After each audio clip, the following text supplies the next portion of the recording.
Really pleased to have my sister girlfriend here joining me for today's show, Terri Greathouse. Hi, Terri, how are you? I'm doing great. Wonderful. And you, Terri, you are doing so many things. I am going to turn the camera around here for my Facebook family because so they can see you. Can they see you good? There, how's that? Can you see yourself? Okay, great. So Terri has done so much. She's really a marketing guru, a brand guru. She is speaking all over the country. I've known her. How long have we known each other now? You used to work here at KCB. I used to say you used to go get the money and bring it to the station. Wow. I mean, you have done so many things, and just a remarkable woman, mom, just remarkable as it relates to her own son, Gabriel. And now you're inspiring other young people in our community. And really, this is your niece that you've inspired her to write a book with you. And the book is called Robin Hood. So it's a children's book, but tell my listeners about the book. And I think for other business people, because we always call you Miss Believe. I know you have merch, you have merchandise and all about believe. And so you inspire people to believe and carry that faith and that hope so that they can reach a level of true success. And so I just celebrate you, Terri, because I've watched you throughout the years, and there's always something new going on. So the new is the book Robin Hood that your niece, who's only 7 years old, Yes, is 7 years old, and you all have written this book together. So tell my listeners about the book. Okay, first of all, let me back up a little bit about me. Okay, go Now, ahead. remember, Kim calls me Terri. Yes. That was before the story. After my journey became Miss Believe. Okay, Miss Believe. I did wrap that in there somehow. Yeah. Okay. And so Miss Believe was created based on doubt that I'd had in regards to some circumstances. You know, my son was born happy, healthy, bouncing baby boy. He walked and talked and danced at 9 months. We called him our super genius boy, all of that. And then it happened, Kim. I know. Like a scene out of a hospital emergency room. He got sick. And when that happened, that he stopped talking. And 8 white coats, nurses, teachers, practitioners told me my son would never talk. He would always be nonverbal. How many people know that you can't believe what the experts tell you? How many people know you got to go on a hill called believe it's possible? Okay? And so now today, to bring you up to date. Oh, Gabriel talks. Yeah. Gabriel has his own book called he's half nerd. What we call him is Gabe the Scientist. Okay. Half brainiac, half athlete, half all around cool nerd. He's Gabe the Scientist. And so my niece Robin was the one who motivated him to write the book. Wow. I didn't know girls motivate boys. Oh, really? Okay. I could have told you that one. And so, Robin, in 2017, we were going to Texas, and her mother asked me to speak with her because she was kind of feeling blue. She was being bullied at school. I went to Robin's bedroom. I had to find out what she was listening to, what she was watching, and what she was reading. Kim, she was listening to and watching Little Red Riding Hood. You know the story. Yes. And so she said to me in sad words, she says, why does the grandmother, meaning why does somebody have to come save the grandmother and the little girl? Yeah. See, she realized that this hunter came at the end of the story. Why couldn't they save themselves? Yeah. And I was like, wow, at 7 years of existence, she came up with that. And I said, well, what would you do? She said, well, I would put something in the wolf's cookies and make them fall asleep for 20 years. And I was like, wow, that right there became a possibility, meaning opening, that she realized that she could do something about her situation. So I had her, we call it flip the script and change the story. We went from Cinderella, Rapunzel, Snow White. See, all of those have a reoccurring theme that somebody got to come save you, that you're not strong enough to save yourself. I had her go through all of those books because we're being programmed to think that we're so helpless. Somebody save me, save me. And so when we flipped the script on all those books, she then said, well, can I write my own book? Wow. She didn't qualify it, Kim. Yeah. She didn't say I'm too young, I'm too skinny, she asked, could I write my own book? Yes, yes. I said, yes, you can. Right. And that was the journey. But let me tell you even more. At the time, her mother was going through cancer. So she was being bullied, her mother going through cancer, her self-esteem is shot, and she just wasn't empowered. And that right there, we went through a journey on doing belief coaching, and we started to create Robin Hood Believe It's Possible. Oh, and it's about, hopefully she's going to call in, she'll tell you about it, but It's about a shiro. Okay. Not a hero. Shiro. Okay. Well, we can say shiro, whatever you want to call it. But I got it. So it's about someone taking control of their own life. At the beginning of the story, it starts off with that her mother, she's crying, just crying, a crying baby. And she cries so hard that the glass breaks. Her mother is so afraid and like, what happened? At that point, her mother had to make a decision. Is this a blessing or is this a curse? You know how something happens to us? We don't know for sure based on who we talk to and who's in our earlobe, if it's a blessing or a curse.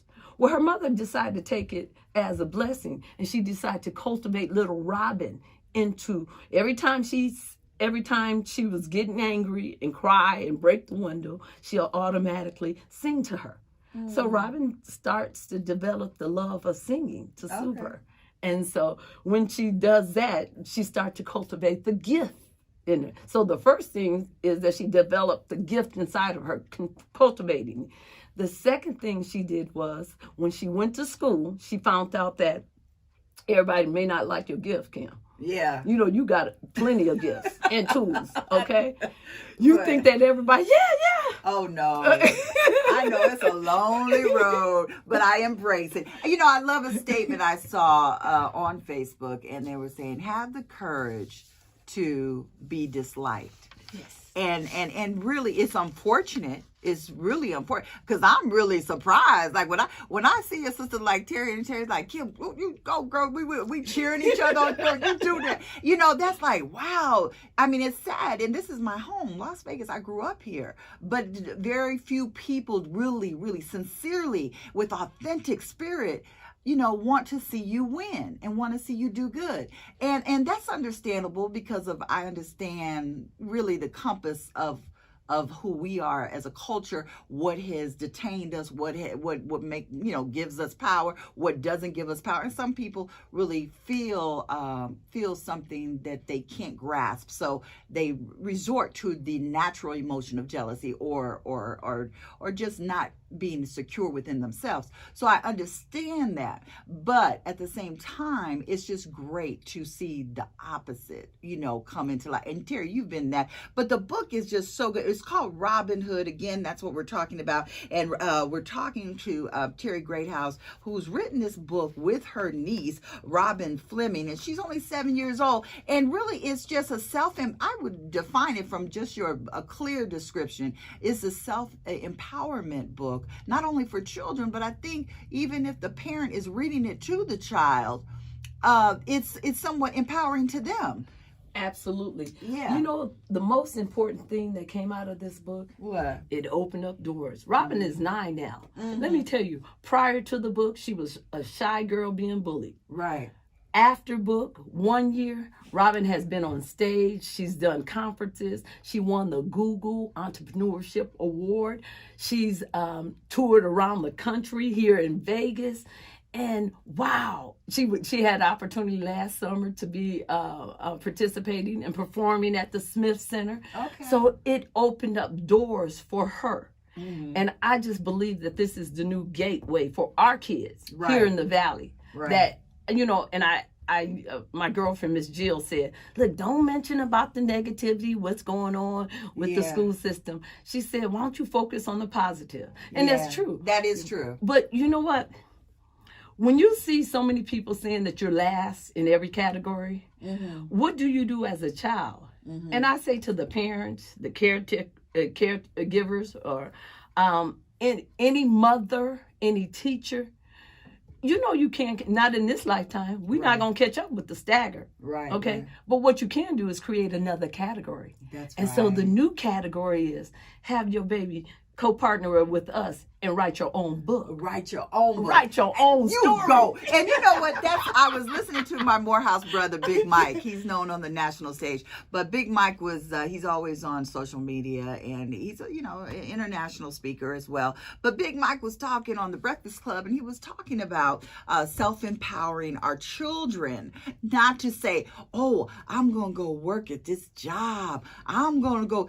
He was just saying that we have to be those examples of entrepreneurship so that the children will know I too can have that barbershop. Absolutely. I too can have that juice bar. I too can do this. I too understand real estate and money, how money works. It's amazing to me how we don't have a curriculum within our school system today where we are not teaching money management. We are not teaching how to work with money, how to save our money. I just don't understand why that is not included within the curriculum for our children. But I just love the creative expression of the written word. Absolutely. And so the fact that we can empower our children to write, and even Black Image Magazine, we have icons in class. So anyone out there that's a young person that would like to write for icons in class, I'm trying to get that back going because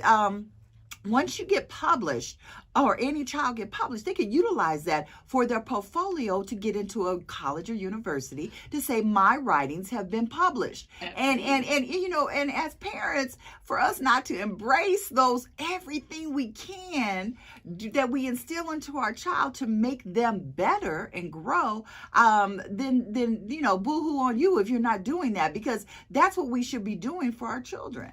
Absolutely. But it's not just the book. Right. Think about it.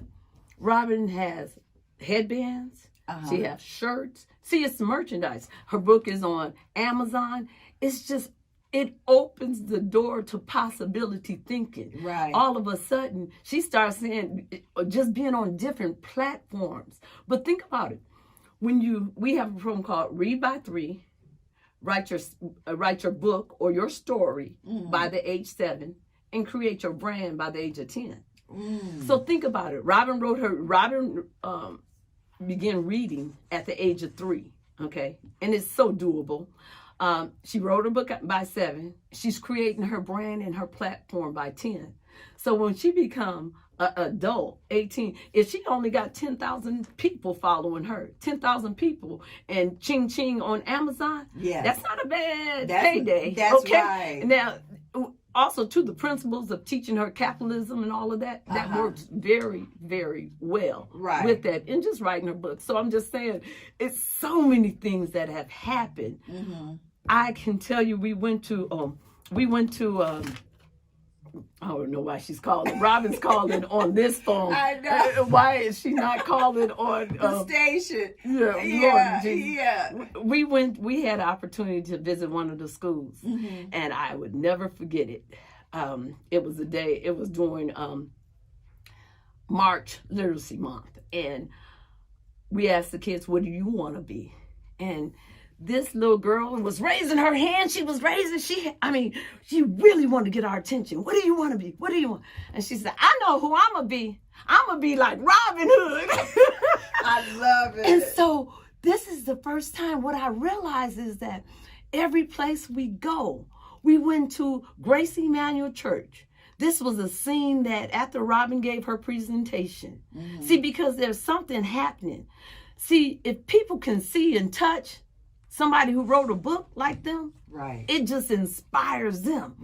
And so we had finished the presentation, and afterwards it's usually refreshments, and we had they had cookies, cake, and ice cream. And so these 2 twin boys, they were 6 years old, they bolted right past us. I'm like, oh my God.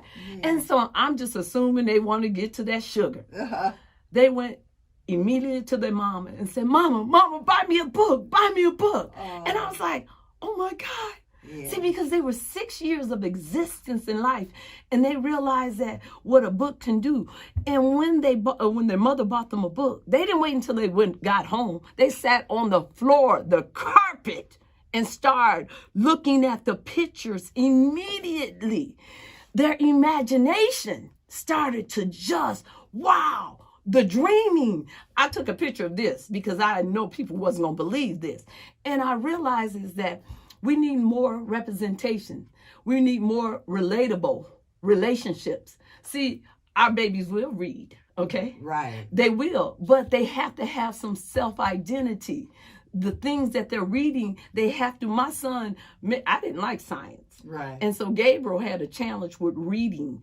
And so until he said, well, let's read some science. Now, you know, I didn't do so well in science. But soon as we started reading science, Gabriel likes reading now. Okay. Because it's self-interest. Okay. Think about it. Right. If I tell you, Kim, I want you to read this medical journal, and it's all white paper with just letters on it, and that's just about it. And it's not anything you could even relate to. Would you want to do it? I don't think so. So we ask our kids every single day to read information that's not even pertaining to them, don't look like them, or they can't even relate to.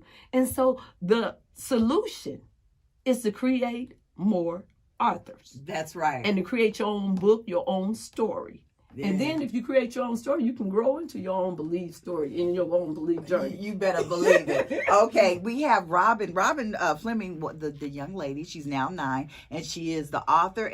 And so, Terri, you're the co-author of the book. Yes. Okay, and so Robin is on the line with us right now. Hi, Robin. How you doing, honey?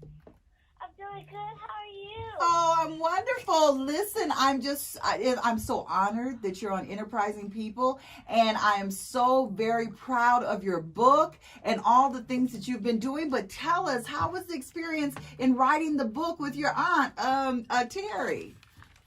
The experience was so good. Like, we sold over 2,000 books, maybe, and it's like amazing. Wow, I am so proud of you, baby. And so this is so what is the message? What is the takeaway that you want people to get from your book, Robin Hood? If you had to say what is the one thing you want people to learn from your book? What is that?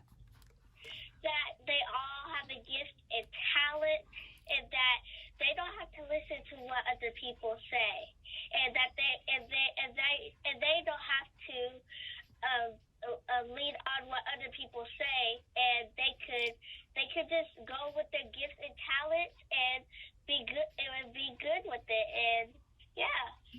Robert, give them a little bit of, tell them a little bit about your story, and give them a little taste of the song in the book. Okay. So, when Robin was a baby, she woke up screaming so loud that the glass in the mirror broke.